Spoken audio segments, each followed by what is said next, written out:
Contrôle de police, a priori banal. Nous sommes pourtant à quelques mètres d'un des 3 plus gros points de deal de Montpellier. Position idéale pour intercepter des conducteurs sous stupéfiants. Justement, cette voiture suspecte est arrêtée. Tu vois, ouais. Dépistage, stupéfiant. Ouais. Quelques minutes plus tard, le résultat est sans appel. Là, on a fait le dépistage. Là, on voit que ça monte tout de suite et c'est positif en fait. La voiture du conducteur est immédiatement immobilisée. Il avoue aux policiers avoir consommé cette drogue de synthèse.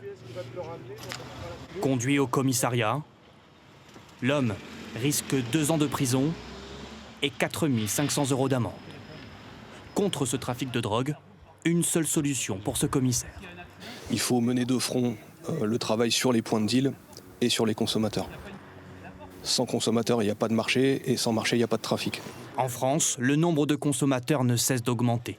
1,4 million fument régulièrement du cannabis. Un peu plus d'1 million consomment de la cocaïne et environ 670 000 de l'ecstasy. Des petites communes situées en zone rurale jusqu'au cœur de la capitale, vous allez voir qu'il n'a jamais été aussi facile de s'en procurer. Un consommateur a accepté de nous montrer comment il obtient sa cocaïne. C'est évidemment illégal, vous ne verrez pas son visage.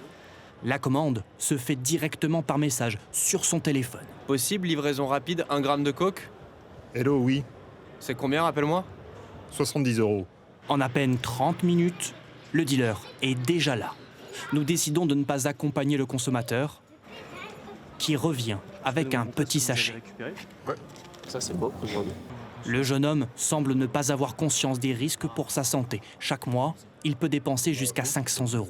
Nous sommes aussi d'autres drogues en plus faible quantité. Je prends des Taz, de la 3-MMC et de la kétamine. Ça coûte 2 à 3 fois moins cher au gramme. En cas de contrôle, il risque une amende de 200 €.